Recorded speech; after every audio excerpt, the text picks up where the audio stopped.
Glory to God. Living ക്രൈസ്റ്റിലേക്ക് നിങ്ങളെവരെ ഞാൻ ചേർന്ന് സ്വാഗതം ചെയ്യുന്നു. ഒരിക്കൽ കൂടി ഇത്തിരി വചനവുമായി നിങ്ങളുടെ മുമ്പിലേക്ക് കടന്നു വരുവാൻ വലിയവരായ ദൈവം എന്നെ സഹായിച്ച എല്ലാ വഴികൾക്കുമായി ഞാൻ ദൈവത്തെ നന്ദി പറയുന്നു. പ്രിയരെ, പ്രാരംഭമായി ഈ എപ്പിസോഡ് സ്പോൺസർ ചെയ്തിരിക്കുന്നത് അഭിരമ്യസ് ആണ്. തിരുവനന്തപുരത്തു നിന്നും തൻ്റെ പ്രാർത്ഥനാ വിഷയം എന്ന് പറയുന്നത് താൻ ഈ ദിവസം തിരുവനന്തപുരത്തു നിന്ന് ബാംഗ്ലൂരിലേക്ക് യാത്ര ചെയ്യാണ് കുടുംബമായിട്ട്. ദൈവം അത്ഭുതകരമായി തന്നെ സൂക്ഷിക്കേണ്ടതിനായിട്ടും അതേപോലെ തന്നെ താൻ പോകുന്ന ആവശ്യത്തിനകത്ത് ദൈവം അത്ഭുതം ചെയ്യണം. തൻ്റെ ഇൻ്റർവ്യൂവിൻ്റെ മേളിൽ, തൻ്റെ യാത്രയുടെ മേളിൽ തൻ്റെ മാതാവിനെയും മകളെയും ദൈവം പ്രൊട്ടക്റ്റ് ചെയ്യേണ്ടതിനായിട്ട് പ്രത്യേകമായി പ്രാർത്ഥിക്കാം. എല്ലാ വഴിയിലും ദൈവത്തിൻ്റെ ദൂതന്മാർ തന്നെ കാക്കേണ്ടതിനായിട്ട്, ഇതൊരു അത്ഭുത സാക്ഷ്യമാകേണ്ടതിനായിട്ട്, ദൈവം എനിക്ക് വേണ്ടി എൻ്റെ പ്രാർത്ഥനയ്ക്ക് മറുപടി തന്നെന്ന് പറയാൻ തക്കവണ്ണം ഈ സഹോദരിക്ക് ഒരു ടെസ്റ്റ് മണി കൊടുക്കേണ്ടതിനായി നമുക്ക് ഒരുമിച്ചൊന്ന് പ്രാർത്ഥിക്കാം. പ്രിയരെ, ഇന്നത്തെ ദിവസം ദൈവത്തിൻ്റെ പ്രവൃത്തി കാണുന്നതിനായി, ദൈവത്തിൻ്റെ കരം കാണുന്നതിനായി നമുക്ക് ഒരുമിച്ചൊന്ന് പ്രാർത്ഥിക്കാം.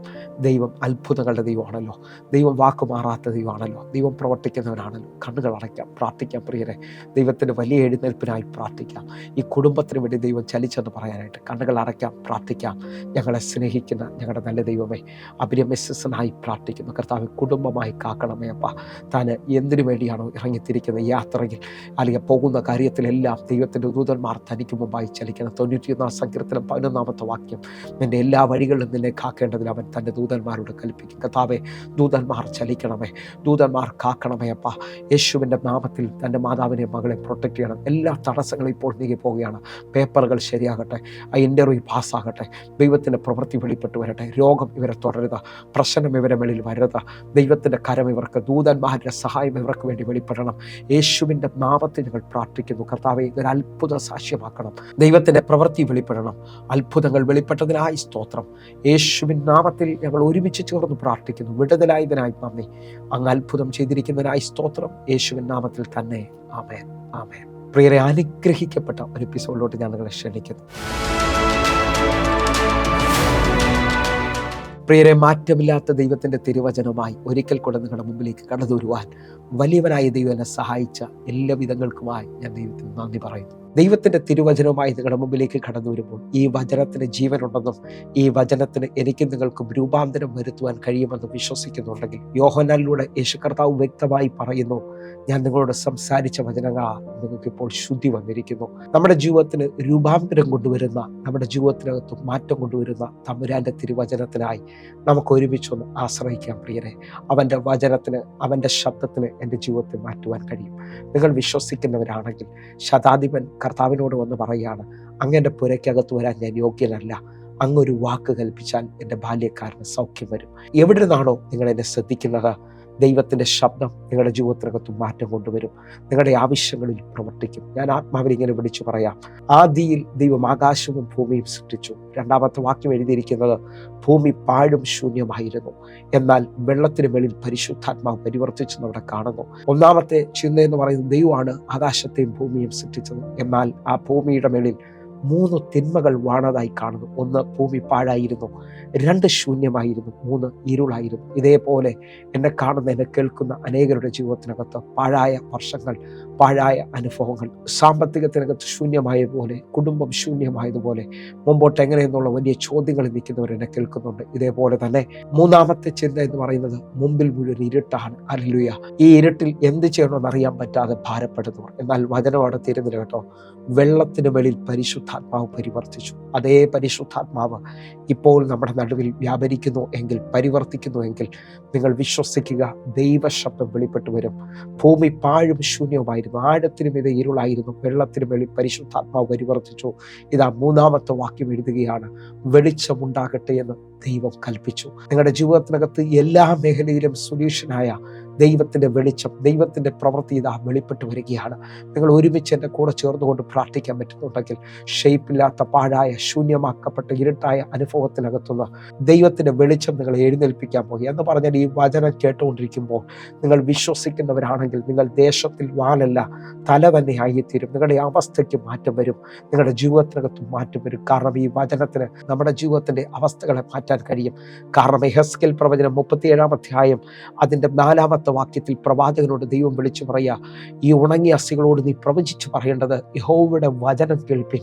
ഏത് ഉണങ്ങിയ അവസ്ഥകളിലും ജീവിതത്തെ മാറ്റിമറിക്കുന്ന സൈന്യമായി എഴുന്നേൽപ്പിക്കാൻ കഴിയുന്ന ദൈവത്തിന്റെ ശബ്ദത്തിന്, ദൈവത്തിന്റെ വചനത്തിനായി നമുക്ക് ഒരുമിച്ചൊന്ന് ചെവി കൊടുക്കാം പ്രിയരെ. ഇന്നത്തെ ഈ വചനം ശ്രദ്ധിക്കുമ്പോൾ ഞാനൊരു വ്യത്യസ്തമായ നിലയിലാണ് നിങ്ങളെ സൂക്ഷിക്കാൻ കടന്നു വരുന്നത്. ദൈവത്തിന്റെ ദൂതന്മാർ നിങ്ങൾക്ക് വേണ്ടി പ്രവർത്തിക്കുവാൻ പോകുന്നു. ദൈവത്തിന്റെ ദൂതന്മാർ ഇന്ന് ഈ വചന സന്ദേശം കേട്ടുകൊണ്ടിരിക്കുമ്പോൾ നിങ്ങൾക്ക് വേണ്ടി ചലിക്കാൻ പോവുകയാണ്. അങ്ങനെ ദൈവത്തിന്റെ ദൂതന്മാരെ കുറിച്ച് വിശ്വസിക്കുകയും പ്രാർത്ഥിക്കുകയും ചെയ്യുന്നവരുണ്ടെങ്കിൽ വചനത്തിനകത്ത് നിന്ന് ഒരു ആഴം ഇന്ന് നമ്മൾ ഒരുമിച്ച് ചിന്തിക്കാൻ പോവുകയാണ്. എൻ്റെ ജീവിതത്തിൽ 2004 ഹല്ലേലൂയ കുടുംബമായി ഞാൻ രക്ഷിക്കപ്പെട്ട് ദൈവസന്നിധിയിലായിരിക്കുന്ന സമയത്ത് ഒത്തിരി എതിർപ്പുകൾ, അല്ലെങ്കിൽ ദേശം മുഴുവൻ വിരോധമായി നിൽക്കുന്ന പോലെ, ബന്ധുക്കാരെല്ലാം എതിരായി, ഹല്ലേലൂയ എല്ലാ നിലയിലും തകർച്ച കണ്ടു നിൽക്കുന്ന സമയത്ത് ഒരു ദൈവാസൻ എൻ്റെ തലയിലോട്ട് കൈവച്ചിട്ട് പറയുകയാണ്, നിനക്ക് വേണ്ടി നിന്റെ ശുശ്രൂഷയ്ക്കായി അയക്കപ്പെട്ടിരിക്കുന്ന ദൂതന്മാരെ നീ ചലിപ്പിക്കുവാൻ തയ്യാറാകണം. ഹല്ലേലൂയ. ആദ്യമായിട്ടാണ് അങ്ങനൊരു പദം കേൾക്കുന്നത്. ഹല്ലേലൂയ. രക്ഷിക്കപ്പെട്ടിട്ട് 7 വർഷമായി അറിയാം, ദൈവത്തെ ആരാധിക്കുന്നു, ദൈവത്തിന് വേണ്ടി ജീവിക്കുകയാണ്. പക്ഷേ ദൂതന്മാർ എനിക്ക് വേണ്ടി ചലിക്കൂല്ലോ എന്ന് എനിക്കറിയത്തില്ല. പക്ഷേ അന്നു മുതൽ ദൂതന്മാരെ കുറിച്ച് ചിന്തിക്കുകയും പഠിക്കുകയും ചെയ്യാൻ തുടങ്ങി. എൻ്റെ ജീവിതത്തിനകത്ത് ഒത്തിരി അനുഭവങ്ങൾ ദൈവം തന്നു. ആത്മാവിൽ ഞാൻ വിളിച്ചു പറയാം, അറിവിനേക്കാൾ വലുതാണ് അനുഭവം എന്ന് പറയുന്നത്. നിങ്ങൾ വിശ്വസിക്കുന്നവരാണെങ്കിൽ ഒരുമിച്ച് എൻ്റെ കൂടെ ചേർന്നുകൊണ്ട് പ്രാർത്ഥിക്കണം. ഞാൻ തിരുവനന്തപുരത്ത് 2013 ഒരു കൺവെൻഷന് പ്രസംഗിക്കാൻ 3 ദിവസത്തെ കൺവെൻഷൻ നടക്കുകയാണ്. പ്രസംഗിക്കാനായിട്ട് വരുമ്പോൾ എൻ്റെ മൂത്ത കുഞ്ഞിന് 1.5 വയസ്സാണ്. ആ കുഞ്ഞ് ഹല്ലേലൂയ ആദ്യത്തെ ദിവസത്തെ കൺവെൻഷൻ കഴിഞ്ഞ് അന്ന് രാത്രിയിൽ ആ നേതൃത്വ നിരയിൽ ഞങ്ങൾക്ക് തന്നിരിക്കുന്ന റൂമിൽ ഞങ്ങൾ ഉറങ്ങുവാനായിട്ട് കിടക്കുന്ന സമയത്ത്, ക്ഷീണം കാരണം ഉറങ്ങുന്ന സമയത്ത് കുഞ്ഞിൻ്റെ നിലവിളി കേൾക്കുകയാണ്. കുഞ്ഞ് അലിയ ആ കട്ടിലിൻ്റെ ഏതോ സൈഡിൽ തട്ടി കുഞ്ഞിൻ്റെ നാക്ക് വല്ലാതെ മുറിഞ്ഞു. ആ രാത്രിയിൽ 1.5 വയസ്സുള്ള കുഞ്ഞുമായിട്ട് 3 ആശുപത്രികൾ ചെല്ലിയാണ്. ആദ്യത്തെ ആശുപത്രി ചെന്ന് അവർ പറഞ്ഞു, ഈ രാത്രി ഞങ്ങൾക്കൊന്നും ചെയ്യാൻ പറ്റത്തില്ല. 2ാമത്തെ സ്ഥലത്ത് ചെന്നപ്പോൾ അവർ പറഞ്ഞു, തയ്യലിടാൻ പറ്റുമെന്ന് അറിയത്തില്ല, കാരണം കുഞ്ഞിൻ്റെ സംസാരശേഷി നഷ്ടപ്പെട്ടു പോകും. 3ാമത്തെ അടുത്ത് ചെന്നപ്പോൾ അവർ പറഞ്ഞു, ഇത് ഇവിടെ ഒന്നും സംഭവിക്കത്തില്ല, ഞങ്ങൾക്കിത് കണ്ടിട്ട് ഒന്നും ചെയ്യാൻ പറ്റുമെന്ന് തോന്നുന്നില്ല. അറിയില്ല. അവിടുന്ന് ആ വെളിയിലോട്ട് ഇറങ്ങി ഞാനും എൻ്റെ വൈഫും അല്ലെങ്കിൽ സംഘാടകർ കൂടെ ഉണ്ട്. ഞാൻ ആ കുഞ്ഞിൻ്റെ വായിലോട്ട് കൈവച്ച്, കർത്താവേ, അങ്ങയുടെ ദൂതന്മാർ എനിക്ക് സഹായമാണ്, എനിക്ക് വേണ്ടി വഴിയൊരുക്കുവാൻ, എൻ്റെ ജീവിതത്തിനകത്ത് അത്ഭുതത്തെ ചെയ്യുവാൻ അങ്ങയുടെ ദൂതന്മാരെ കൽപ്പിച്ചാക്കണമേ എന്ന് പറഞ്ഞുകൊണ്ട് പ്രാർത്ഥിച്ച ചില മിനിറ്റുകൾക്കുള്ളിൽ കുഞ്ഞിൻ്റെ കരച്ചിലിൽ നിന്നു. ഹല്ലേലൂയ. കരച്ചിലിൽ നിന്നതോടെ തന്നെ ഞങ്ങൾക്ക് സമാധാനമായി. ഹല്ലേലൂയ. ഞങ്ങൾ ഒരാശുപത്രിയിൽ പോകാതെ തിരിച്ച് വീട്ടിൽ വന്നു. വാഹനത്തിൻ്റെ ഉള്ളിൽ കയറി ആ കാറ്റത്ത് കുഞ്ഞ് ഉറങ്ങാൻ തുടങ്ങി. അറിയാം, ഞങ്ങൾക്ക് ആശ്വാസമായി. ഞങ്ങൾ പ്രാർത്ഥിക്കുകയാണ്. വന്ന ആ ക്ഷീണത്തിൽ കിടക്കുന്ന സമയത്ത് കുഞ്ഞു പാലിന് വേണ്ടി വീണ്ടും വൈഫിൻ്റെ അടുക്കലേക്ക് തിരിഞ്ഞു. കുഞ്ഞു പാല് കുടിക്കുന്ന അനുഭവത്തിൽ വൈഫിനെ തട്ടി വിളിച്ചു. കുഞ്ഞിന് പ്രശ്നമില്ല, പാല് കുടിക്കുന്നു. നിങ്ങൾക്കറിയാവോ, അന്ന് രാത്രി എൻ്റെ ദൈവം എൻ്റെ കുഞ്ഞിനെ സൗഖ്യമാക്കി. ഒരു തയ്യലോ ഒരു മെഡിസിനോ എടുക്കേണ്ടി വന്നില്ല. കാരണം ദൈവത്തിൻ്റെ ദൂതന്മാർ ഞങ്ങൾക്ക് വേണ്ടി മുമ്പേ വഴിയൊരുക്കാൻ ഇറങ്ങിയിരുന്നു. ഞങ്ങളുടെ ശുശ്രൂഷയ്ക്ക് തടസ്സമായി നിന്ന എതിരുകളെ മാറ്റിയതായി ഞങ്ങൾക്ക് മനസ്സിലായി. നിങ്ങൾ വിശ്വസിക്കുന്നവരാണെങ്കിൽ ഇന്ന് നിങ്ങളുടെ ജീവിതത്തിനകത്തും ദൈവത്തിൻ്റെ ദൂതന്മാർ ശുശ്രൂഷിക്കുവാൻ ഇറങ്ങി വരും. നമുക്ക് ആരംഭത്തിൽ 1-2 വാക്യങ്ങളൊന്ന് ശ്രദ്ധിക്കാം.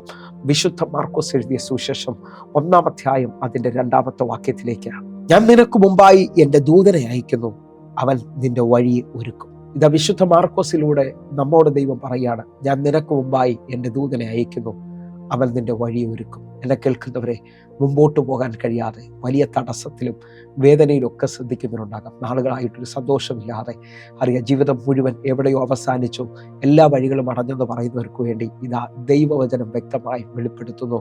ഞാൻ നിനക്ക് മുമ്പായി എൻ്റെ ദൂതനെ അയക്കുന്നു, അവൻ നിന്റെ വഴി ഒരുക്കും. വഴി തടസ്സപ്പെട്ട് നിന്നവർ ഇപ്പോൾ വിശ്വസിച്ചുകൊണ്ട് പ്രാർത്ഥിക്കണം.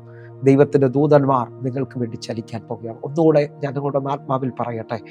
എബ്രായ ലേഖനം 1-ാം അധ്യായം അതിൻ്റെ 14-ാമത്തെ വാക്യം നോക്കിയാൽ, രക്ഷിക്കപ്പെടുന്നവർക്ക് വേണ്ടി നിൽക്കുന്ന സേവാത്മാക്കളെ കാണാൻ കഴിയും എന്ന് പറഞ്ഞാൽ ദൂതന്മാരെ കുറിച്ചാണ് പറയുന്നത്.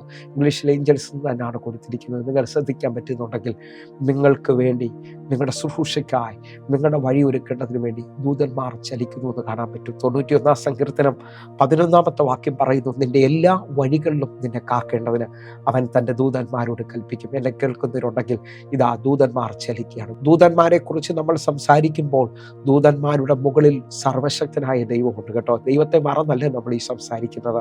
അറിയാം, ദൈവം തൻ്റെ മക്കൾക്ക് വേണ്ടി വഴിയൊരുക്കുവാൻ ഇതാ ദൂതന്മാരെ അയക്കുന്നു. നിനക്ക് ചെല്ലാൻ പറ്റാത്ത സ്ഥലത്ത് നിനക്ക് മുമ്പിൽ നിൽക്കുന്ന എതിരുകളെ മാറ്റേണ്ടതിന് വേണ്ടി ഇതാ ദൈവത്തിൻ്റെ ദൂതന്മാർ ചലിക്കുകയാണ്. ഒന്നുകൂടെ നിങ്ങൾക്ക് വ്യക്തമാകേണ്ടതിന് വേണ്ടി പുറപ്പാട് പുസ്തകം 23-ാം അധ്യായം അതിൻ്റെ 20-ാമത്തെ വാക്യത്തിലേക്ക്, ഇതാ വഴിയിൽ നിന്നെ കാക്കേണ്ടതിനും ഞാൻ നിയമിച്ചിരിക്കുന്ന സ്ഥലത്തേക്ക് നിന്നെ കൊണ്ടുപോകേണ്ടതിനും ഞാനൊരു ദൂതനെ നിന്റെ മുമ്പിൽ അയക്കുന്നു. ഈ വചനത്തെ മുറുകെ പിടിക്കാൻ പറ്റുന്നുണ്ടെങ്കിൽ ഒരുമിച്ച് എൻ്റെ കൂടെ ചേർന്നുകൊണ്ട് പഴയ വിശ്വാസികൾ അല്ലെങ്കിൽ പഴയ ഭക്തന്മാർ അല്ലെങ്കിൽ അവരെ വീട്ടിൽ നിന്ന് ഇറങ്ങുമ്പോൾ പ്രാർത്ഥിക്കുന്നതും രക്തത്താൽ മുദ്രയിടുന്നതും നിന്റെ ദൂതന്മാരുടെ കാവൽ തരണമെന്ന് പറഞ്ഞ് പ്രാർത്ഥിക്കുന്നതൊക്കെ കേട്ടിട്ടുള്ളവരുണ്ടോ? നമ്മൾ ഇന്ന് ഈ കാലഘട്ടത്തിൽ ഒത്തിരി പേർ അതൊക്കെ മറന്നാണ് ജീവിക്കുന്നത്. നിങ്ങളുടെ വീട്ടിൽ നിന്ന് ഇറങ്ങുമ്പോൾ നിങ്ങൾ ഓരോ ദിവസവും രാവിലെയും വൈകിട്ടും ഒക്കെ ഈ നിലകളിൽ പ്രാർത്ഥിക്കാൻ പറ്റുന്നുണ്ടെങ്കിൽ, കർത്താവേ എനിക്ക് വേണ്ടി വഴിയൊരുക്കേണ്ടതിനായി എന്നെ അങ്ങ് നിയമിച്ചിരിക്കുന്ന സ്ഥലത്തേക്ക് കൊണ്ടുപോകേണ്ടതിനായിട്ട് ഈ വചനപ്രകാരം എനിക്ക് മുമ്പിൽ ഒരു ദൂതൻ യാത്ര ചെയ്യുന്നു എന്ന് ഞാൻ വിശ്വസിക്കുന്നു. ഒന്നുകൂടെ പറഞ്ഞു കഴിഞ്ഞാൽ ഏഷ്യാ പ്രവാചകന്റെ പുസ്തകം 45-ാമത്തെ വാക്യത്തിൽ കർത്താവിനെ കുറിച്ച് പറയുന്നു, ഞാൻ നിനക്ക് മുമ്പായി യാത്ര ചെയ്യാണ്. കതകുകൾ അവന് തുറന്നിരിക്കേണ്ടതിനും വാതിലുകൾ അടയാതിരിക്കേണ്ടതിനും ഞാൻ നിന്റെ വലം കൈ പിടിച്ചിരിക്കുന്നു. ഇതാ ഞാൻ നിനക്ക് മുമ്പായി ചെന്ന് ദുർഘടങ്ങളെ നിരപ്പാക്കുകയും താമ്രക്കഥകളെ തകർത്തിരുമ്പോടാമ്പലകളെ കണ്ണിച്ചു കളയുകയും ചെയ്യുമെന്ന് പറഞ്ഞ ദൈവത്തിന്റെ വചനത്തിന് ദൈവത്തിനായി നമുക്ക് ഒരുമിച്ച് ചേർന്ന് നന്ദി പറയും. എന്ന് പറഞ്ഞാൽ നമുക്ക് മുമ്പായി ചലിക്കുന്ന ദൈവദൂതന്മാരുണ്ട്, നമുക്ക് മുമ്പായി പോകുന്ന ദൈവശക്തിയുണ്ട്. അതിനെ ഒന്ന് സ്വീകരിക്കാൻ പറ്റുമെങ്കിൽ ഇപ്പോൾ തന്നെ ചിലവർക്ക് വേണ്ടി ചില ഗുഡ് ന്യൂസുകൾ വെളിപ്പെടാൻ പോവുകയാണ്. കാരണം തടയപ്പെട്ട് കിടക്കുന്ന ചിലതിനെ എൻ്റെ തമ്പുരാൻ നിനക്ക് വേണ്ടി തുറന്നു തരാൻ പോവുകയാണ്. അപ്പോൾ ദൈവദൂതന്മാരെ കുറിച്ച് നമ്മൾ ചിന്തിച്ചു തുടങ്ങിയാണ്. ദൈവദൂതന്മാരെ കുറിച്ച് ചിന്തിക്കുമ്പോൾ 103-ാം സങ്കീർത്തനം അതിന്റെ 20-21 വാക്യങ്ങളൊന്ന് ശ്രദ്ധിക്കണേ. അവന്റെ വചനത്തിന്റെ ശബ്ദം കേട്ട് അവന്റെ ആജ്ഞ അനുസരിക്കുന്ന വീരന്മാരായ അവന്റെ ദൂതന്മാരെ ഉള്ളവരെ യഹോവയെ വാഴ്ത്തുവിൻ. 21-ാമത്തെ വാക്യം, അവന്റെ ഇഷ്ടം ചെയ്യുന്ന ശുശ്രൂഷകരായ അവന്റെ സകല സൈന്യങ്ങളുമായുള്ളവരെ യഹോവയെ വാഴ്ത്തുവിൻ. ഒന്നാമത്തെ തലം എന്ന് പറയുന്നത് അവന്റെ വചനത്തിന്റെ ശബ്ദം കേട്ട് അവന്റെ ആജ്ഞ അനുസരിക്കുന്ന ദൂതന്മാർ. രണ്ടാമത്തത് ദൈവത്തിന്റെ ഇഷ്ടം ചെയ്യുന്ന ദൂതന്മാർ. എന്നെ കേൾക്കുന്നവരുണ്ടെങ്കിൽ ദൈവശബ്ദം അല്ലെങ്കിൽ ഈ ദൈവവചനത്തിനകത്ത് നിങ്ങൾ പ്രതികരിക്കുമ്പോൾ ഈ ദൈവശബ്ദത്തിനകത്ത് ദൈവദൂതന്മാർ ചലിക്കാൻ പോവുകയാണ്. നിങ്ങൾ വിശ്വസിക്കുന്നവരാണെങ്കിൽ എല്ലാ മേഖലയിലും ഇന്ന് നിങ്ങളൊരു അത്ഭുതം കാണാൻ പോവുകയാണ്. കാരണം ഞാൻ ഈ ദൂതന്മാരെ കുറിച്ച് ഒന്നുകൂടെ ഒന്ന് വ്യക്തമാക്കാൻ പോവുകയാണ്. ഇന്ന് നിങ്ങൾ വിടുതലിന് വേണ്ടി ആഗ്രഹിക്കുന്നവരാണെങ്കിൽ ഒന്നാമത്തെ തലത്തിലേക്ക് ഞാൻ വരികയാണ്. നിങ്ങൾ എല്ലാ നിലയിലും കെട്ടപ്പെട്ടവരെ പോലെ ഇനിയൊരു മറുപടിയില്ല എന്ന് പറഞ്ഞുകൊണ്ടാണ് നിൽക്കുന്നതെങ്കിൽ ഞാൻ നിങ്ങളോട് ആത്മാവിൽ വിളിച്ചു പറയുന്നു. 34-ാം സങ്കീർത്തനം അതിന്റെ 7-ാമത്തെ വാക്യം, യഹോവയുടെ ദൂതൻ അവന്റെ ഭക്തന്മാർക്ക് ചുറ്റും പാളയമിറങ്ങി അവരെ വിടുവിക്കുന്നു. ദൈവത്തിന്റെ ദൂതന്മാരുടെ പ്രത്യേകത അവന്റെ ഭക്തന്മാർക്ക് വേണ്ടി ചലിക്കുന്നതാണ് കേട്ടോ. നിങ്ങൾക്ക് ഒരു സാധ്യതയില്ലെന്ന് പറഞ്ഞാലും ഇനി മാനുഷിക സഹായമില്ലെന്ന് പറഞ്ഞാലും ദൈവത്തിന്റെ ദൂതന്മാർ ഇന്നും ചലിക്കാൻ പോവുകയാണ്. ഏലിയാവിന്റെ കാക്ക ചലിക്കുന്നത് പോലെ നിനക്ക് ചെല്ലാൻ പറ്റാത്തടത്ത് നിനക്കിനി മറുപടിയില്ലെന്ന് പറയുമ്പോൾ ദൈവം തൻ്റെ ദൂതനെ അയക്കുക. നിങ്ങൾ വിശ്വസിക്കുന്നവരാണെങ്കിൽ ഇതാ ഏലിയാവ് ചൂരച്ചെടിയുടെ കീഴിൽ കിടക്കുമ്പോൾ തട്ടി വിളിച്ചെഴുന്നേൽപ്പിക്കുന്ന ദൂതന്മാരെ കാണാൻ കേട്ടോ. വഴിയടഞ്ഞിനി ഒരു മാർഗമില്ലെന്ന് പറയുമ്പോൾ പാളയം ഇറങ്ങി വിടുവിക്കുന്ന ദൂതന്മാർ ഇതാ നമുക്ക് വേണ്ടി വെളിപ്പെട്ട് വരാൻ പോകുക. ഈ വചനം പറഞ്ഞുകൊണ്ടിരിക്കുമ്പോൾ തന്നെ നിങ്ങളുടെ ജീവിതത്തിനകത്ത് ചലനം നടക്കാൻ പോവുക. നിങ്ങളുടെ ജീവിതത്തിനകത്ത് വലിയ വിടുതൽ നടക്കാൻ പോവുക. ബെഥെസ്ദയിൽ കുളം കലക്കാൻ ഇറങ്ങുന്ന ദൂതനെ പോലെ നിങ്ങളുടെ വീട്ടിൽ ചില അനക്കങ്ങൾ, ചില നന്മകളുടെ സമയം ഇപ്പോൾ തിരിയുമെന്ന് ഞാൻ വിശ്വസിക്കുകയാണ്. അങ്ങനെ വിശ്വസിക്കുന്നതിനുണ്ടെങ്കിൽ എൻ്റെ കൂടെ ചേർന്നുകൊണ്ട് ഈ സമയത്ത് ദൈവത്തെ ആരാധിക്കാൻ തുടങ്ങണം കേട്ടോ. ദൈവത്തോട് മുട്ടുമടങ്ങി പ്രാർത്ഥിക്കുന്നവരോട് ഞാൻ ആത്മാവിൽ വിളിച്ചു പറയാം, നിങ്ങൾ ഈ ദൂതന്മാരെ കുറിച്ചുള്ള ആഴങ്ങൾ മനസ്സിലാക്കാൻ തയ്യാറാകണം. ഒന്നുകൂടെ വെളിപ്പാട് പുസ്തകത്തിലേക്ക് നിങ്ങൾ വരുമെങ്കിൽ വെളിപ്പാട് പുസ്തകം 5-ാം അധ്യായം അതിന്റെ 11-ാമത്തെ വാക്യം, പിന്നെ ഞാൻ ദർശനത്തിൽ സിംഹാസനത്തിന്റെയും ജീവികളുടെയും മൂപ്പന്മാരുടെയും ചുറ്റിൽ ഏറിയ ദൂതന്മാരുടെ ശബ്ദം കേട്ടു. അവരുടെ എണ്ണം 10,000 10,000 എന്നെ കേൾക്കുന്നവരുണ്ടെങ്കിൽ ഈ വചനത്തിനകത്ത് നന്ദി പറയണം. ഇതാ 10,000 10,000 വലിയ ദൂതന്മാരുടെ കൂട്ടത്തെ യോഹന്നാൻ ദർശനത്തിൽ കാണുകയാണ്. എന്ന് പറഞ്ഞാൽ സ്വർഗം ദൂതന്മാരെ കൊണ്ട് നിറഞ്ഞു നിൽക്കുകയാണ്. ആ ദൂതന്മാർ എന്തിനു വേണ്ടി എന്ന് ചോദിച്ചാൽ നിങ്ങളുടെ പ്രാർത്ഥനകളുടെ മറുപടികളെ കൊണ്ടുവരാൻ വേണ്ടിയാണ്. ലൂക്കോസിന്റെ സുവിശേഷം 1-ാം അധ്യായം 13-ാമത്തെ വാക്യം നോക്കിയാൽ സെക്കരിയ പുരോഹിതനെ കാണാൻ പറ്റും. ആലയത്തിനകത്തോട്ട് കയറി വരുന്ന സെക്കരിയാവിനെ നോക്കി ഇതാ ദൂതന്മാരുടെ പ്രധാനി വിളിച്ചു പറയാണ്, സെക്കരിയാവെ ഭയപ്പെടേണ്ട, നിന്റെ പ്രാർത്ഥനയ്ക്ക് ഉത്തരമായി. എന്നെ കേൾക്കുന്നവരെ ഇതാ നിങ്ങൾക്ക് വേണ്ടി നാളുകളായി പ്രാർത്ഥിച്ച, നാളുകളായി കരഞ്ഞ നിങ്ങളുടെ ജീവിതത്തിനകത്ത് നിങ്ങളായിരിക്കുന്നിടത്തേക്ക് ദൂതന്മാർ ഇറങ്ങി വരാൻ പോവുകയാണ്. കാരണം 1000 10,000 കൂട്ടങ്ങൾ ഇതാ നിങ്ങളുടെ പട്ടണത്തിലേക്ക് നിങ്ങൾക്ക് വേണ്ടി ഇതാ ചലിക്കാൻ പോകുന്നു. ദൈവത്തിന്റെ ദൂതന്മാർ എൻ്റെ കൂടെ ചേർന്നുകൊണ്ട് പ്രാർത്ഥിക്കുമ്പോൾ ദൈവത്തിന്റെ ആജ്ഞയനുസരിച്ച് പ്രാർത്ഥിക്കുന്ന ഭക്തന്മാരെ വിടുവിക്കേണ്ടതിനായി ഇതാ ദൈവത്തിന്റെ ദൂതന്മാർ ചലിക്കുവാൻ തുടങ്ങിയാണ്. ദാനിയേൽ പ്രവചനം 10-ാം അധ്യായം ശ്രദ്ധിച്ചു നോക്കിയാൽ, പ്രിയപുരുഷ ഭയപ്പെടേണ്ട എന്ന് പറഞ്ഞുകൊണ്ട് 10-ന്റെ 18-ാമത്തെ വാക്യത്തിൽ ഒരു മനുഷ്യന്റെ രൂപത്തിൽ വന്ന് ഒരാൾ ദാനിയേലിനെ തൊട്ട് എഴുന്നേൽപ്പിക്കുന്നത് കാണാൻ പറ്റും. ദാനിയേൽ എഴുന്നേറ്റ് ബലപ്പെടുക എന്ന് പറഞ്ഞുകൊണ്ട് സ്പർശിച്ചപ്പോൾ ദാനിയേൽ നിവർന്നതായി കാണുകയാണ്. നിങ്ങളുടെ ജീവിതത്തിനകത്ത് ദൂതന്മാരുടെ എൻകൗണ്ടറുകൾ സംഭവിക്കാൻ പോകുന്നു. നിങ്ങളുടെ ജീവിതത്തിനകത്ത് അസാധാരണമായ ദൈവപ്രവർത്തികൾ സംഭവിക്കാൻ പോവുകയാണ്.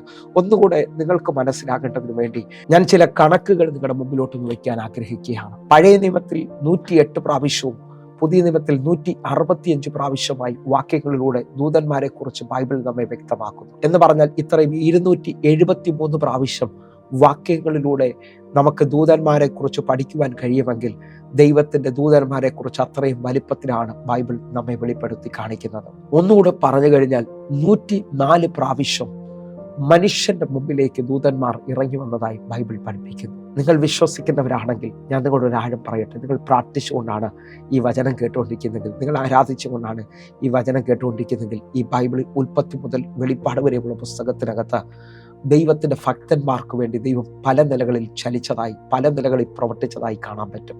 ആ അത്ഭുതങ്ങൾ നിന്നുപോയിട്ടില്ലെന്ന് നിങ്ങൾ വിശ്വസിക്കുന്നുണ്ടെങ്കിൽ, ദാനിയേലിന് വേണ്ടി ദൈവം സിംഹക്കുഴിയിൽ ദൂതനെ അയച്ച് സിംഹത്തിന്റെ വായടച്ചെങ്കിൽ നിങ്ങൾക്ക് വേണ്ടി ഇന്നും ശത്രുവിന്റെ വായടയ്ക്കാൻ ദൈവം ഇറങ്ങും കേട്ടോ. ദൈവത്തിന്റെ പ്രവൃത്തി നിന്നുപോയിട്ടില്ല. കാരണം ഈ പുസ്തകത്തിലെ അത്ഭുതങ്ങൾ ആവർത്തിക്കപ്പെടുന്നതാ. നിങ്ങൾ വിശ്വസിക്കുന്നവരാണെങ്കിൽ എൻ്റെ കൂടെ ചേർന്നുകൊണ്ട് ഇതിനെ സ്വീകരിക്കണം. നിങ്ങളുടെ ജീവിതത്തിനകത്ത് ഒരു സീരിയൽ കാണാനല്ല നിങ്ങൾ ഇരിക്കുന്നത്, ഒരു നോവൽ വായിക്കൂ, ആരെങ്കിലും ഹല്ലേലൂയ ജീവിതകഥയല്ല നിങ്ങൾ വായിക്കുന്നത്. ഈ ബൈബിളിലെ അത്ഭുതങ്ങൾ ഇന്നും ആവർത്തിക്കപ്പെടുകയാണ്. ഞാൻ നിങ്ങളുടെ മുമ്പിൽ ഇരിക്കാൻ കാരണം ഈ ബൈബിളിൽ എന്തെല്ലാം അത്ഭുതങ്ങൾ നടന്നിട്ടുണ്ടോ അത് ചിലത് എൻ്റെ ജീവിതത്തിനകത്ത് സംഭവിച്ചത് കൊണ്ടാണ്. 2017 വൈദ്യശാസ്ത്രം എന്നെ നോക്കി പറഞ്ഞ് എല്ലാം അവസാനിക്കുന്നു. പക്ഷേ ഇന്നും 2025 ഞാൻ പ്രസംഗിക്കാൻ കാരണം യേശു ജീവിക്കുന്നത് കൊണ്ടാണ്, എന്നെ ദൈവം സ്പർശിച്ചു എന്നുള്ള വലിയ ബോധ്യമുള്ളത് കൊണ്ടാണ്. എന്നെ കേൾക്കുന്നവരുണ്ടെങ്കിൽ പൂർണ്ണ ഹൃദയത്തോടെ നിങ്ങൾ വിശ്വസിക്കണം. ഇന്നും സൗഖ്യമാക്കുന്ന ദൈവത്തിന്റെ കരം, ഇന്നും വിടുവിക്കുന്ന ദൈവത്തിന്റെ കരം ഇതിനകത്ത് ചലിച്ചുകൊണ്ടിരിക്കുകയാണ്. നിങ്ങൾ ഒരുമിച്ച് എൻ്റെ കൂടെ ചേർന്ന് വരുമോ? ബൈബിളിൽ ഫുള്ളായി 273 പ്രാവശ്യം ദൂതന്മാരെ കുറിച്ചുള്ള വചനങ്ങൾ വെളിപ്പെടുത്തിയിരിക്കുന്നു. അതേപോലെ തന്നെ 104 പ്രാവശ്യം മനുഷ്യന്റെ മുമ്പിലേക്ക് ദൂതന്മാർ ഇറങ്ങി വന്നതായി കാണുന്നു. അതേ നിലയിൽ തന്നെ ദൂതന്മാരെ കുറിച്ച് പറയുമ്പോൾ 5 ഗണങ്ങളായിട്ടാണ് ബൈബിൾ നമ്മെ പഠിപ്പിക്കുന്നത്. അതിനകത്ത് ഒന്നുകൂടെ നിങ്ങളെ ഓർപ്പിക്കാം. എബ്രായ ഭാഷയിൽ മാലക് എന്നും ഗ്രീക്കിൽ ഏഞ്ചലോസ് എന്നും വ്യക്തമായി പറയുന്നു. ഇംഗ്ലീഷിൽ ഏഞ്ചൽസ്, മലയാളത്തിൽ ദൂതന്മാർ എന്ന് പറയുമ്പോൾ നിങ്ങൾ വിശ്വസിച്ചുകൊണ്ട് പ്രാർത്ഥിക്കുന്നവരുണ്ടെങ്കിൽ ഇപ്പോൾ നിങ്ങളുടെ ജീവിതത്തിനകത്ത് ഏഞ്ചലോസ് ഇതാ വെളിപ്പെട്ട് വരികയാണ്. ദൈവത്തിന്റെ പ്രവൃത്തി ചലിക്കാൻ പോകുന്നു. വിശ്വസിക്കുന്നവരുണ്ടെങ്കിൽ ഇപ്പോൾ എൻ്റെ കൂടെ ചേർന്നുകൊണ്ട് പ്രാർത്ഥിക്കണം. വഴികളെ തുറക്കുന്ന, നിങ്ങൾക്ക് വേണ്ടി അസാധാരണമായ ദൈവപ്രവർത്തികളെ വെളിപ്പെടുത്തുന്ന, ദൈവം അയച്ചിരിക്കുന്ന ബലശാലികളായ ദൂതന്മാർ ഇതാ വെളിപ്പെട്ട് വരാൻ പോവുകയാണ്. ഒന്നുകൂടെ ഇതിൻ്റെ ഒരു ആഴം ഞാൻ നിങ്ങൾക്ക് മനസ്സിലാകേണ്ടതിന് വേണ്ടി 5 തലത്തിൽ നിൽക്കുന്ന ദൂതന്മാരെ കുറിച്ചൊന്ന് പറയുകയാണ്. ഒന്ന്, പ്രധാന ദൂതന്മാർ അല്ലെങ്കിൽ ആർക്കേഞ്ചൽസ്. അതിനെക്കുറിച്ച് നമുക്ക് കാണുമ്പോൾ, അതിനെക്കുറിച്ച് നമ്മൾ പറയുമ്പോൾ ഞാൻ ചിലവർക്ക് വേണ്ടി വചനം മനസ്സിലാക്കാൻ വേണ്ടിയാണ് ഇത് പറയുന്നത്. ദാനിയേൽ പ്രവചനം 10-ാം അധ്യായം 13-ാമത്തെ വാക്യത്തിൽ പ്രധാന ദൂതൻ എന്ന് വ്യക്തമായി കാണുകയാണ്. മിഖായേലിനെയാണ് അവിടെ കൊടുത്തിരിക്കുന്നത്. ദാനിയേലിന്റെ അടുക്കലേക്ക് ദൂതന്മാർക്ക് ഇറങ്ങി വരാൻ കഴിയാതെ നിൽക്കുമ്പോൾ പാർസിപ്രഭു തടഞ്ഞു നിർത്തുമ്പോൾ പ്രധാന ദൂതനിൽ ഒരാൾ വന്ന് ആ പാർസിപ്രഭുമായി യുദ്ധത്തിന് ഇറങ്ങുകയും ദാനിയേലിന്റെ അടുക്കലേക്ക് ഇതാ ഗബ്രിയേൽ ഇറങ്ങി വരികയും ചെയ്യുകയാണ്. എന്നെ കേൾക്കുന്ന ഒരു ദൂതുവാഹകൻ ഇറങ്ങി വരികയാണ്. നിങ്ങൾ വിശ്വസിക്കുന്നവരാണെങ്കിൽ നിങ്ങളുടെ അടുക്കലേക്ക് തടസ്സങ്ങൾ നീക്കിക്കൊണ്ട് ദൂതന്മാർ ചലിക്കാൻ പോകുകയാണ്. രണ്ടാമത്തെ നിലയിൽ സെറാഫുകളെ കുറിച്ച് അവിടെ കാണുകയാണ്. സെറാഫുകളെ കുറിച്ച് ചിന്തിക്കുമ്പോൾ യേശയ്യാ പ്രവാചകന്റെ പുസ്തകം 6-ാം അധ്യായം അതിന്റെ 1 മുതൽ 7 വരെയുള്ള വാക്യങ്ങളാണ്. സെറാഫുകൾക്ക് 6 ചിറകുകൾ ഉള്ളതായി കാണുന്നു. 2 കൊണ്ട് മുഖം മൂടി, 2 കൊണ്ട് പാദം മൂടി, 2 കൊണ്ട് പറന്നുകൊണ്ട് അവ ദൈവത്തെ പരിശുദ്ധൻ പരിശുദ്ധൻ എന്ന് പറഞ്ഞ് പാടി ആരാധിക്കുകയാണ്. എന്നെ കേൾക്കുന്നവരുണ്ടെങ്കിൽ സൈന്യങ്ങളുടെ ദൈവം പരിശുദ്ധൻ. നിങ്ങൾ വിശ്വസിക്കുന്നവരാണെങ്കിൽ സെറാഫുകൾ ആരാധനകളുടെ ഉന്നത നിലകളിൽ നിൽക്കുന്നവരാണ്. മൂന്നാമത്തെ ചിന്ത എന്നെ കേൾക്കുന്നവരുണ്ടെങ്കിൽ കെരൂബുകളെ കുറിച്ച് ചിന്തിക്കുമ്പോൾ ഉൽപ്പത്തി പുസ്തകം 3-ാം അധ്യായം അതിന്റെ 24-ാമത്തെ വാക്യം, ഇങ്ങനെ അവൻ മനുഷ്യനെ ഇറക്കിക്കളഞ്ഞു, ജീവന്റെ വൃക്ഷത്തിലേക്കുള്ള വഴി കാക്കുവാൻ ഏദൻ തോട്ടത്തിന് കിഴക്ക് കെരൂബുകളെ തിരിഞ്ഞുകൊണ്ടിരിക്കുന്ന വാളിന്റെ ജാലയുമായി നിർത്തി. ഇതാ ഏദൻ തോട്ടത്തെ കാക്കുവാൻ കെരൂബുകളെ തിരിഞ്ഞുകൊണ്ടിരിക്കുന്ന വാളുമായിട്ട്, എന്ന് പറഞ്ഞാൽ യുദ്ധവീരന്മാരായ കെരൂബുകൾ നിങ്ങൾക്ക് വേണ്ടിയും എനിക്ക് വേണ്ടിയും പ്രൊട്ടക്ഷനായി, നിങ്ങൾക്കും എനിക്കും വേണ്ടി യുദ്ധം ചെയ്യുവാൻ ഇതാ കെരൂബുകൾ ചലിക്കുകയാണ്. നിങ്ങളൊന്ന് വിശ്വസിക്കുന്ന ഒത്തിരി വാക്യങ്ങളുണ്ട് കേട്ടോ. യെഹെസ്കേൽ പ്രവാചകന്റെ പുസ്തകം നോക്കിയാൽ കെരൂബുകളെ കുറിച്ച് ഒത്തിരി ആഴം കാണാൻ കഴിയും. നിങ്ങൾക്കൊന്ന് മനസ്സിലാകേണ്ടതിന് വേണ്ടിയാണ് ഞാൻ ഈ പദം പറയുന്നത്. 4-ാമത്തെ എന്ന് പറയുന്നത് ഗാർഡിയൻ ഏഞ്ചൽസ് ആണ്. എന്ന് പറഞ്ഞാൽ പ്രൊട്ടക്ഷൻ ചെയ്യുന്ന ദൂതന്മാർ, നിങ്ങളെ കാക്കുന്ന സംരക്ഷിക്കുന്ന ദൂതന്മാർ. എബ്രായ ലേഖനം 1-ാം അധ്യായം അതിന്റെ 14-ാമത്തെ വാക്യം പറയുന്നു, അവർ ഒക്കെയും രക്ഷ പ്രാപിപ്പാനുള്ളവരുടെ ശുശ്രൂഷയ്ക്കായി അയക്കപ്പെടുന്ന സേവാത്മാക്കളല്ലയോ? നിങ്ങൾക്ക് വേണ്ടി രക്ഷിക്കപ്പെട്ട എനിക്കും നിങ്ങൾക്ക് വേണ്ടി അയക്കപ്പെടുന്ന സേവാത്മാക്കളുണ്ട് എന്ന് പറഞ്ഞു കഴിഞ്ഞാൽ എന്നെയും നിങ്ങളെ കാക്കുന്ന ദൂതന്മാർ. നിങ്ങൾ വിശ്വസിക്കുന്നവരാണെങ്കിൽ എൻ്റെ കൂടെ ചേർന്നുകൊണ്ട് പ്രാർത്ഥിക്കണം കേട്ടോ. നിങ്ങളെ പ്രൊട്ടക്റ്റ് ചെയ്യുന്ന ദൂതന്മാർ ഇപ്പോൾ ചലിക്കുകയാണ്. 5-ാമത്തെ തലമെന്ന് പറയുന്നത് ജീവികളെ കുറിച്ചാണ് പറയുന്നത്. വെളിപ്പാട് പുസ്തകം 5-ാം അധ്യായം അതിൻ്റെ 8-ാമത്തെ വാക്യം. പുസ്തകം വാങ്ങിയപ്പോൾ 4 ജീവികളും 24 മൂപ്പന്മാരും ഓരോരുത്തൻ വീണയും വിശുദ്ധന്മാരുടെ പ്രാർത്ഥന എന്ന ധൂപവർഗം നിറഞ്ഞ പൊൻകലശവും പിടിച്ചുകൊണ്ട് കുഞ്ഞാടിന്റെ മുമ്പാകെ വീണു. ഇവിടെ 4 ജീവികൾ എന്നാണ് കൊടുത്തിരിക്കുന്നത്. ഇംഗ്ലീഷിൽ ലിവിങ് ക്രീച്ചേഴ്സ് എന്ന് കൊടുത്തിരിക്കുന്നു. എന്നെ കേൾക്കുന്നവരുണ്ടെങ്കിൽ 4 ജീവികൾ, സ്വർഗത്തിൽ മാത്രം നിലനിൽക്കുന്ന ദൂതന്മാർ. എന്നെ കേൾക്കുന്നവരുണ്ടെങ്കിൽ ഒന്ന് കര ഉയർത്തിപ്പിടിച്ച് പറഞ്ഞാട്ടെ. 5 വിധത്തിലുള്ള ദൂതന്മാരെ കുറിച്ച് നിങ്ങൾ കേട്ട് കഴിഞ്ഞു. ഈ ദൂതന്മാർ തൻ്റെ ഭക്തന്മാർക്ക് വേണ്ടി അവരെ വിടുവിക്കേണ്ടതിന് പാളയമിറങ്ങുമെന്നുള്ളത് നാം കേട്ടു. അങ്ങനെ വിശ്വസിക്കുന്നവരുണ്ടെങ്കിൽ ഇന്ന് നിങ്ങളെ കേടുകൂടാതെ സൂക്ഷിക്കുവാൻ, ശത്രുവിൻ്റെ വായടയ്ക്കുവാൻ ദൈവത്തിൻ്റെ ദൂതന്മാർ ചലിക്കുകയാണ്. ദാനിയേൽ പ്രവചനം 6-ാം അധ്യായം അതിൻ്റെ 21-22 വാക്യങ്ങളിലേക്ക്. ദാനിയേൽ രാജാവിനോട്, രാജാവേ ദീർഘായുസ്സ് ഉണ്ടാകട്ടെ. 22-ാമത്തെ വാക്യം. സിംഹങ്ങൾ എനിക്ക് കേടുവരുത്താതിരിക്കേണ്ടതിന് എൻ്റെ ദൈവം തൻ്റെ ദൂതനെ അയച്ച് അവയുടെ വായടച്ചു കളഞ്ഞു. അവൻ്റെ സന്നിധിയിൽ ഞാൻ കുറ്റമില്ലാത്തവൻ. രാജാവെ, തിരുമുമ്പിലും ഞാൻ ഒരു ദോഷവും ചെയ്തിട്ടില്ല എന്ന് ഉണർത്തിച്ചു. എന്നെ കേൾക്കുന്നവരുണ്ടെങ്കിൽ ഒരുമിച്ച് ഈ വചനത്തിനായി നന്ദി പറയണം. സിംഹങ്ങൾ എനിക്ക് കേടുവരുത്തത്തില്ല, കാരണം എന്നെ കാക്കുന്ന ദൂതന്മാരുണ്ട്. അടുത്ത പദം ശ്രദ്ധിക്കാൻ പറ്റുമെങ്കിൽ, ദൈവം തൻ്റെ ദൂതനെ അയച്ച് സിംഹത്തിൻ്റെ വായടച്ചു കളഞ്ഞു. എന്നെ കേൾക്കുന്നവരുണ്ടെങ്കിൽ 1 കേടുവരുത്തത്തില്ല, 2 ശത്രുവിൻ്റെ വായടച്ചു കളയുന്ന ദൈവത്തിൻ്റെ ദൂതന്മാർ. നിങ്ങൾ വിശ്വസിക്കുന്നവരാണെങ്കിൽ ഇപ്പോൾ തന്നെ ദൈവത്തിൻ്റെ ശബ്ദത്തിനായി, ദൈവത്തിൻ്റെ പ്രവൃത്തിക്കായി എൻ്റെ കൂടെ ചേർന്ന് പ്രാർത്ഥിക്കണം. ഇന്നു മുതൽ നിങ്ങളുടെ വീട്ടിനകത്ത് നിൽക്കുന്ന അനർത്ഥങ്ങൾക്ക് മാറിപ്പോകാൻ കേടുവരുത്തുന്ന ശക്തികൾ, പെട്ടെന്ന് പാത്രം ഉടഞ്ഞു പോകുന്നത് പോലെ അനുഭവങ്ങൾ, വീട്ടിനകത്ത് അങ്ങ് അസ്വസ്ഥത വ്യാപരിക്കുന്നത് പോലെ, എന്നും വീഴ്ചകളും എന്നും ഒടിവും ചതവും ആക്സിഡന്റ് പോലെയൊക്കെ നിൽക്കുന്നത് ഇന്ന് കേടുവരുത്താത്ത രീതിയിൽ നിന്നെ കാക്കുന്ന ദൈവത്തിൻ്റെ ദൂതന്മാർ ഇതാ നിനക്ക് വേണ്ടി ചലിക്കുകയാണ്. എൻ്റെ കൂടെ ചേർന്നുകൊണ്ട് ഇതാ ശത്രുവിന് നിന്നെ ഒന്നും ചെയ്യാൻ പറ്റാത്ത രീതിയിൽ എൻ്റെ ദൈവം ഇതാ ദൂതന്മാരെ അയച്ച് നിന്നെ കാക്കുകയാണ്. ഒരു തലം കൂടെ ഒന്ന് വേഗത്തിൽ ചിന്തിക്കുകയാണ്. പത്രോസ് അപ്പോസ്തലനെ ഇതാ കാരാഗ്രഹത്തിൽ അടച്ചിരിക്കുകയാണ്.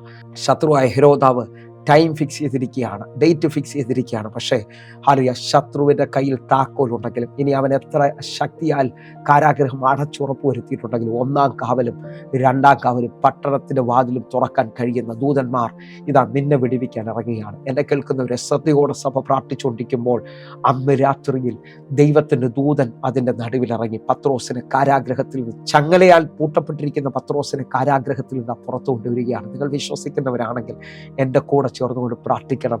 ദൈവത്തിൻ്റെ വലിയ പ്രവൃത്തി ഇതാ ചിലവെ പുറത്തു കൊണ്ടുവരാൻ പോവുകയാണ്. ദൂതന്മാരാൽ ഒരിക്കലും ഇനി രക്ഷപ്പെടത്തില്ല, ഒരിക്കലും വിടുതൽ വരത്തില്ലെന്ന ചിലതിനെ ചങ്ങല അഴിച്ചുകൊണ്ട് ദൈവത്തിൻ്റെ ദൂതന്മാർ പുറത്തു കൊണ്ടുവരാൻ പോവുകയാണ്. അങ്ങനെ തന്നെ വിശ്വസിക്കണം. എങ്കിൽ അടുത്ത ഒരു തലം ഞാൻ കൂടെ വിളിച്ചു പറയാം. 12-ന്റെ 23-ാമത്തെ വാക്യത്തിൽ, മഹത്വം കൊടുക്കാതിരിക്കുന്ന ഹെരോദാവിനെ ദൂതൻ അടിച്ചു, അവൻ കൃപിക്കിരയായെന്നാണ് അവിടെ എഴുതിയിരിക്കുന്നത്. നിങ്ങൾ വിശ്വസിക്കുന്നവരാണെങ്കിൽ നിങ്ങളുടെ എതിരുകളെ ഇന്ന് ദൂതന്മാർ അവസാനിപ്പിക്കുന്നത് കാണാൻ കഴിയും. അങ്ങനെ തന്നെ നിങ്ങൾ ശ്രദ്ധിക്കുന്നുണ്ടെങ്കിൽ, പഴയ നിയമത്തിലേക്ക് വരുമ്പോൾ ഹാഗാറിനെയും കുഞ്ഞിനെയും ഒരു തുരുത്തി വെള്ളം കൊടുത്തുകൊണ്ട് ബെർശേബ മരുഭൂമിയിലേക്ക് തെളിവിടുന്ന അബ്രഹാമിനെ കാണാം. ആ ബെർശേബ മരുഭൂമിയിൽ ഉഴന്നു നടന്നെന്ന് എഴുതിയിരിക്കുന്ന, അലഞ്ഞു കേട്ടോ. ഇനി ഒരു മറുപടിയില്ല. തുരുത്തിയിലെ വെള്ളം തീരുകയാണ്. ആ തുരുത്തിയിലെ വെള്ളം തീർന്നു കഴിയുമ്പോൾ കുഞ്ഞിന്റെ മരണം കാണാൻ വയ്യ എന്ന് പറഞ്ഞുകൊണ്ട് ഹാഗാർ ഒരു അമ്പിൻപാട് ദൂരത്തേക്ക് ആ കുഞ്ഞിനെ കൊണ്ടുവന്ന് കിടത്തുകയാണ് കുറുങ്കാട്ടിന്റെ തണലിൽ. എന്നിട്ട് അവൾ മാറിയിരുന്ന് നിലവിളിക്കുമ്പോൾ ദൂതൻ ആകാശത്ത് നിന്ന് ഹാഗാറിനോട് പറയുകയാണ്, ഹാഗാറെ, നിനക്കെന്ത്? ദൈവം ബാലന്റെ നിലവിളി കേട്ടിരിക്കുകയാണ്. നിങ്ങൾ വിശ്വസിക്കുന്നവരാണെങ്കിൽ ദൈവദൂതന്മാർ നിങ്ങളുടെ ജീവിതത്തിനകത്ത് ഒരു ആൻസറായി, ഉറവകളെ തുറക്കേണ്ടതിനായി, നന്മകളെ വെളിപ്പെടുത്തേണ്ടതിനായി ഇതാ ദൈവത്തിന്റെ ദൂതന്മാർ ഇറങ്ങി വരികയാണ്. അതേപോലെ തന്നെ നിങ്ങൾ വിശ്വസിക്കുന്നവരാണെങ്കിൽ ഇന്ന് നിങ്ങളുടെ ജീവിതത്തിനകത്തൊരു വഴി ദൈവം തുറക്കും. ഞാൻ ഒന്നുകൂടെ ഒന്ന് വിളിച്ചു പറയാം. ഇത് നിങ്ങളുടെ ജീവിതത്തിനകത്തൊരു അതിശയമായി മാറണം, നിങ്ങളുടെ ജീവിതത്തിനകത്തൊരു അത്ഭുതമായി മാറണം. കാരണം എബ്രായ ലേഖനം 1-ാം അധ്യായം അതിൻ്റെ 7-ാമത്തെ വാക്യം പറയുന്നു, അവൻ കാറ്റുകളെ തൻ്റെ ദൂതന്മാരും അഗ്നിജാലയെ തൻ്റെ ശുശ്രൂഷന്മാരുമാക്കുന്നു എന്ന് ദൂതന്മാരെ കുറിച്ച് പറയുന്നു. എന്നെ കേൾക്കുന്നവർ ഈ സമയത്ത് പ്രാർത്ഥിക്കണം. നിങ്ങൾക്ക് കാറ്റിനെ അനുഭവിക്കാൻ പറ്റും കേട്ടോ. കാറ്റിനെ കാണാൻ പറ്റത്തില്ലെങ്കിലും കാറ്റ് നിങ്ങളെ തൊടുന്നതായി മനസ്സിലാകും. ഇതാ ദൂതന്മാർ നിങ്ങൾ ഇരിക്കുന്ന സ്ഥലത്തേക്ക് ചലിക്കാൻ പോകുന്നു. കാറ്റിനെ തൻ്റെ ദൂതന്മാരും അഗ്നിജാലയെ തൻ്റെ ശുശ്രൂഷകന്മാരുമാക്കുകയാണ്. അതേ നിലയിൽ തന്നെ നിന്നുകൊണ്ട് ഞാൻ ഒരു ആഴം നിങ്ങളുടെ മുമ്പിലോട്ട് തുറന്നിരിക്കുകയാണ്. ജീവിതത്തിനകത്ത് അനർത്ഥവും പോരാട്ടവും എന്നൊക്കെ പറയുന്ന ഒത്തിരി കുടുംബങ്ങളെ ഞാൻ കണ്ടിട്ടുണ്ട്. നിങ്ങൾ വിശ്വസിക്കുന്നുണ്ടെങ്കിൽ ഈ മിസ്രൈമി ശക്തിയെ ഇന്ന് അവസാനിപ്പിക്കേണ്ടതിനായി, അത് നിന്നോട് അടുക്കാതിരിക്കേണ്ടതിന് വേണ്ടി പുറപ്പാട് പുസ്തകം 14-ാം അധ്യായം അതിൻ്റെ 19-ാമത്തെ വാക്യം. അനന്തരം ഇസ്രായേലിന്റെ സൈന്യത്തിന് മുമ്പാകെ നടന്ന ദൈവത്തിന്റെ ദൂതൻ അവിടെ നിന്ന് മാറി അവരെ പിന്നാലെ നടന്നു. മേഘസ്തംഭവും അവരുടെ മുമ്പിൽ നിന്ന് മാറി പിൻപിലേക്ക് പോയി നിന്നു. 20-ാമത്തെ വാക്യം. രാത്രി മുഴുവൻ മിസ്രൈമിലെ സൈന്യവും ഇസ്രായേലിലെ സൈന്യവും തമ്മിൽ അടുക്കാതെ വണ്ണം അത് അവയുടെ മധ്യേ വന്നു. അവർക്ക് മേഘവും അന്ധകാരവും ആയിരുന്നു, ഇവർക്കോ രാത്രിയെ പ്രകാശമാക്കി കൊടുത്തു. ഈ 2 വാക്യങ്ങൾ വായിക്കുമ്പോൾ നിങ്ങൾ നോക്കണമേ, ശത്രു അടുക്കാതെ വണ്ണം, നന്മകളെ കൊണ്ടുപോകാതെ വണ്ണം ഇതാ മുമ്പിൽ നടന്ന ദൂതൻ ഒന്ന് പിന്നിലോട്ട് മാറി. ഇതാ ശത്രുവിൻ്റെ നടുവിൽ നിങ്ങളെ കാക്കേണ്ടതിന് വേണ്ടി നിൽക്കുകയാണ്. നിങ്ങൾ വിശ്വസിക്കുന്നവരാണെങ്കിൽ ഇപ്പോൾ എൻ്റെ കൂടെ ചേർന്നൊന്ന് കണ്ണുകൾ അടയ്ക്കണം. ഞാൻ വിശ്വസിക്കുന്നത് ഇന്നു മുതൽ നിന്റെ വീട്ടിൽ ശത്രുവിന് തൊടാൻ പറ്റത്തില്ല, കയറാൻ പറ്റത്തില്ല. കാരണം ഉരുപ്പിടിച്ച് വാളുമായി കെരൂബുകൾ കാവൽ നിൽക്കാൻ പോവുകയാണ്. ദൈവത്തിൻ്റെ ദൂതന്മാർ, ദൈവം കൽപ്പിച്ചാക്കുന്ന ദൂതന്മാർ, ദൈവത്താൽ അയക്കപ്പെടുന്ന ദൂതന്മാർ എന്നെ കേൾക്കുന്ന ചില കുടുംബങ്ങൾക്ക് വേണ്ടി, ചില തലമുറകൾക്ക് വേണ്ടി അസാധാരണമായ ദൈവപ്രവർത്തിക്കായി ഇപ്പോൾ ചലിക്കുന്നത് കാണാൻ പറ്റും. ഒന്ന് കണ്ണുകൾ അടച്ച് നമുക്ക് പ്രാർത്ഥിക്കാം.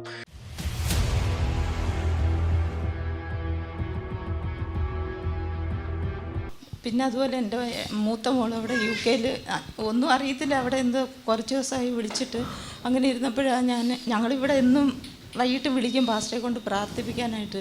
പക്ഷെ മോളെ കിട്ടത്തില്ല. ചിലപ്പോൾ ചർച്ചിലൊക്കെ ആയിരിക്കും, ചിലപ്പോൾ ഉറങ്ങുമായിരിക്കും ഡ്യൂട്ടി പോയിട്ട് വന്നിട്ട്. അങ്ങനെ അന്ന് ഞങ്ങൾ മെസ്സേജ് ഇട്ട് ഇതുപോലെ ഇവിടെ വന്നിട്ടുണ്ട്, വിളിച്ചാൽ എടുക്കണമെന്ന്. അങ്ങനെ അപ്പോഴാണ് പറയുന്നത് ഇതുപോലെ സൈനസൈറ്റിസ് ആയിരുന്നു, മുക്കിൽ കൂടെ ബ്ലഡൊക്കെ വന്ന് അങ്ങനെ വയ്യാതെ കിടക്കുമായിരുന്നു. അങ്ങനെ പാസ്റ്ററെ കൊണ്ട് പ്രാർത്ഥിപ്പിച്ചു. പാസ്റ്റർ ഫോണിൽ കൂടെ പ്രാർത്ഥിച്ച്. അപ്പോൾ പാസ്റ്റർ പറഞ്ഞ് ഇപ്പം തന്നെ വിടുതലാന്ന് പറഞ്ഞ് അങ്ങനെ മോള് പിറ്റേന്ന് പറഞ്ഞ് പൂർണ്ണമായി സൗഖ്യം നിന്നു. ക്ലാസ്സിലും പോയി, ജോലിക്കും ഒക്കെ പോയി. അതുപോലെ പല പല അത്ഭുതങ്ങളാണ് ദൈവം ഞങ്ങളുടെ ജീവിതത്തിൽ ഈ ആരാധനയ്ക്ക് കടന്നു വന്ന് ഞങ്ങൾക്ക് തന്നിട്ടുള്ളത്.